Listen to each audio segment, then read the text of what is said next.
all you action figure enthusiasts out there, JC here with another T&I toy review. And today's review is in association with MarvelousNews.com, your #1 news source for everything Marvel. And for today's review, I'm going to be taking a look at the brand new Marvel Select Sandman figure from Diamond Select Toys. Now this figure is hitting comic and specialty shops now. It comes in the same type of packaging we see with all the Marvel Select figures. So you've got the figure clearly displayed, and you've got an image of the character down below there and the name off to the side. Then on the side of the packaging, you've got some pretty cool artwork for Sandman. And then on the back of the packaging, you've got images of the figure, a brief bio. It also tells us that the figure was designed by Iman O'Donoghue and sculpted by Jean St. Jean. And then down below that, it shows you some older Marvel Select figures that have been released, the Spider-Man and Green Goblin figures. All right, let's get this open and take a look at what's inside. And just a real quick heads up before we get into the review, I want to let you guys know that we've kicked off our action figure toy photography contest on Toy News International. I mentioned this in one of my news videos. We're giving away a $500 store credit to Big Bad Toy Store, so it's a very hefty prize. And if you're somebody who does a lot of toy photography or such, or fancy yourself a toy photographer, you'll probably want to check it out, and I will have a link to the contest details below in the video description. Okay, so here's a look at the figure outside the packaging along with the other contents. Now for me, the thing that seems to really set this figure apart from, say, like the Marvel Legend version are all the different accessories that Diamond Select Toys has included with this one. They really have loaded this figure up, and you get a lot of different hand weapons, different sand type weapons and stuff with it. So let's start off taking a look at what is actually included with this figure. So to start off, we get two lower body pieces with this figure. We get the standard legs, which are attached to the figure when you take it out of the packaging, and we'll take a closer look at the legs when I look at the entire figure. And then we get the second sand base, so it looks like his body is turned to sand, and this is a static piece. There's no articulation with it, but it does have, it looks like actual sand with the sculpting. It's got little granules and stuff that you can see in it, and then it's got a nice wash effect, so you've got the lighter and darker browns mixed in. So again, it definitely does look like actual sand. Now when you're attaching the upper body with this sand base, so you'll notice, first of all, I did scratch some paint came scratched off on the little tab piece that plugs into the figure. Not a big deal since that'll be covered up, but you do want to be wary of that. And then also the other thing you want to be careful of is these little pieces that stick up. They are a soft plastic, so you can kind of pull them out, but they will kind of have a tendency to want to fit underneath the figure, and you really want to try and get it so when you plug the figure in, these come over the waist section of the upper body. Okay, and here's a look at the figure with the sand base, and when you have the sand base attached, the figure stands right about 7.5 inches tall. And you can mix and match the hands, which I'll show you in a minute, but the upper body does fit pretty good on this lower base. Now when you have it attached to the lower base, you really don't have any articulation from the waist down. You can't even really, because of the way it fits on there, you can't even really rotate too much. A little bit, but not too much. That's probably about as much as you can rotate it without it popping off the base there. But, again, it looks good, and it looks like, he's actually turned his lower body into sand, which is cool. The base itself is hollow, so it's not very heavy. They've hollowed it out, but the figure does stand well. You don't have to worry about it falling over or anything. One thing I do want to note that you want to be careful of, this little piece that fits into the upper body from the sand base apparently is a separate piece on the figure. And you can see as I was separating it, it actually came out and stayed in the upper torso. So now I'm going to have to get a pair of pliers and remove that. I'm not sure why they made this a separate piece, because like I said, that's probably going to happen all the time, and that can be kind of a pain. It looks like actually it was supposed to be glued, so it looks like maybe the glue just came off. I don't know, but again, I'm going to have to get a pair of pliers and actually pull that out.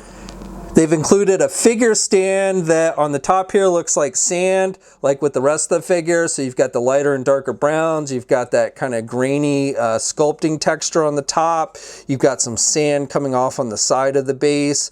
And this, I think, is supposed to be like concrete or something, which has like the cracks in it on the side. It is just a piece of plastic, and you have two pegs, and you'll use this when you're using the regular legs. You won't need the base when you've got the sand base, but know, with the regular legs, you can plug it into one or both pegs, and the legs do plug in pretty tight on this stand, so you don't really have to worry about it falling off. And then the remaining accessories with this figure are all different types of hands. So you get some that are more human-like these closed-fisted hands. These are the ones that are attached to the figure when you take it out of the packaging. Then you get this pair of open hands where it looks like the fingers are kind of open and he's kind of like reaching out for something. And with these, it looks like, you know, looks like the hands are starting to turn to sand. You can see some darker brown colors on it, so I believe that's deliberate to make it look like, you know, the hands are just starting this sand transformation. And I like the detailing. He's got dirty fingernails, and you can make out like the lines on his palms and everything, so, and the veins on the top of the hands. So definitely some nice detailing with these hands. And then you get these two semi-human looking right hands, and again, you can see like with this one, it looks like it's starting to turn to sand. You've got the darker brown there on the knuckles and stuff. And then you get these two left hands which look like have turned to sand. This one is a closed fist, but it's much larger than the regular looking hand. And you've got some nice sculpting detail, so it does look like sand. And again, you can make out, looks like it's supposed to be like sand veins or something. So I really like that. And on the bottom even, you've got some pretty nice detailing. And then you also get one that's just an open grip hand. So I guess you use these hands with these semi-human looking hands. So I don't know, I almost feel like they should have made this a left and this a right hand, or vice versa. And then, you know, so that you could have both of these at the same time. But as it is, these are both left hands. And then finally you get a pair of weapon hands. And with these, you can really use it as a right or a left hand. So you get the spiked ball, and you've got some really long spikes on this one, some darker wash for that sand look. And you will notice that some of these spikes have gotten a little bent in the packaging. They're just done with a softer rubber type material, so you may need to take a hairdryer and straighten them out if that bothers you. But again, the detailing on it's pretty nice. And then you get this other weapon hand that looks like a spiked roller. Again, nice detailing, so it looks like actual sand. And you've got some nice wash effect and everything, some lighter and darker browns. And these spikes are done with a harder plastic, so you don't have to worry about them bending in the packaging. Now, when you're switching out the hands, the thing you want to note here is when you're just switching out the regular hands, a regular hand for a regular hand, you want to pull the hand out at the wrist there, and then you can take one of the alternate regular hands and just plug it in. But if you're going to use one of the larger weapon hands, then what you're going to want to do is actually you're going to want to move this entire lower arm piece here and unplug it, so you have the actual spike piece, because the weapon hands don't have pegs, they've got holes, and so you'll need to take off that extra wrist piece if you want to put on the weapons hands. And you know, these might be a little bit tight the first time you put them on there. You may even want to take like a hairdryer and soften up the plastic. But once you do get it on there, it should pop into place and fit nice and tight. And here's a look at the figure in its full sand mode. So I've got both of the weapon hands, the large weapon hands on. And again, you can put these on either the right or the left. And then I've got the sand base.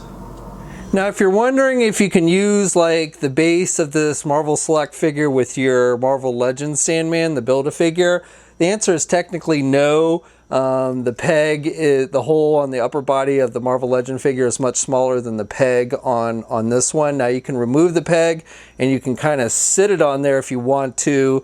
And the base, or the bottom of the upper torso on the Marvel Legend figure, is a little bit wider than the base, so it's not going to fit in there. But like again, if you want to just set it on top like this, you could actually do that if you wanted to.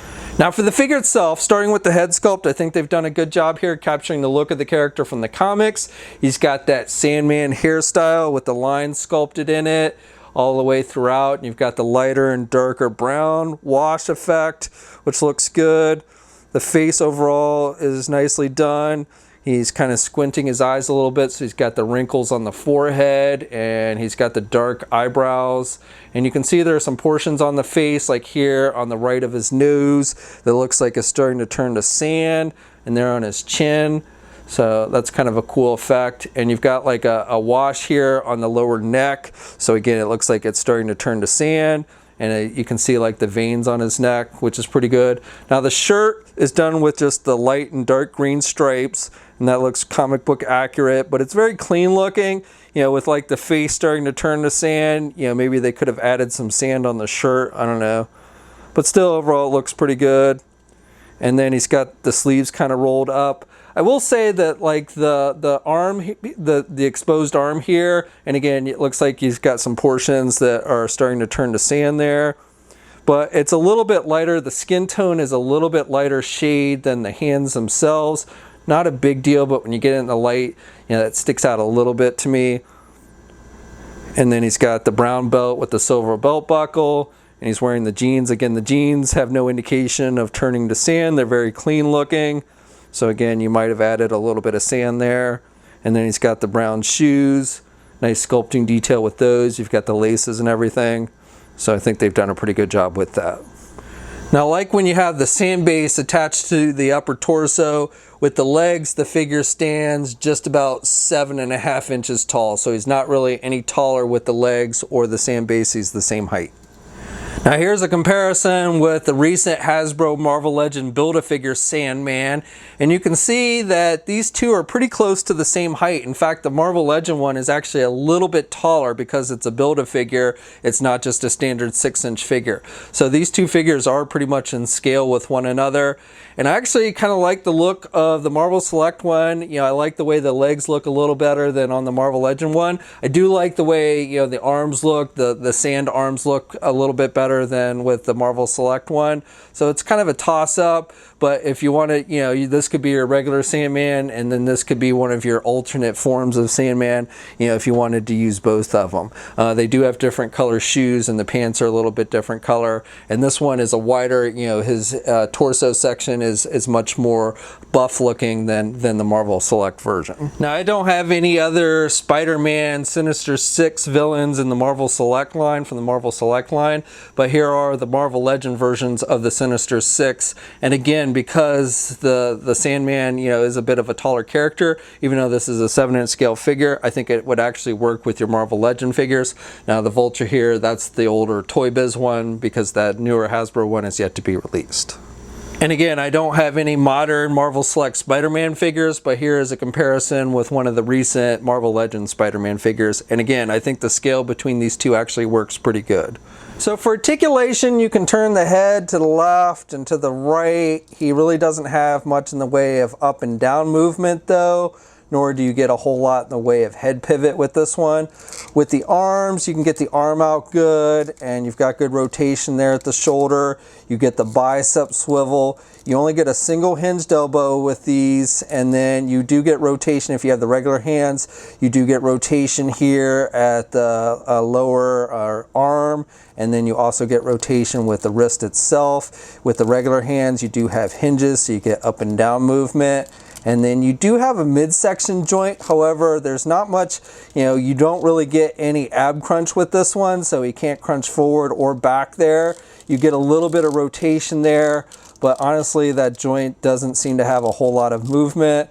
That's really probably the weakest area of movement on the figure. You do have a waist swivel with this one, and then you have those side hinge joints with the legs, so he can do the splits about that much, and you can get the leg forward about that much, and you can do the leg only back about that much. You've got a thigh swivel, you've got a double jointed knee, so good bending there at the knee, and then with the feet you have hinges, but because the pants come down over the shoes, you don't get a whole lot of back and forth movement.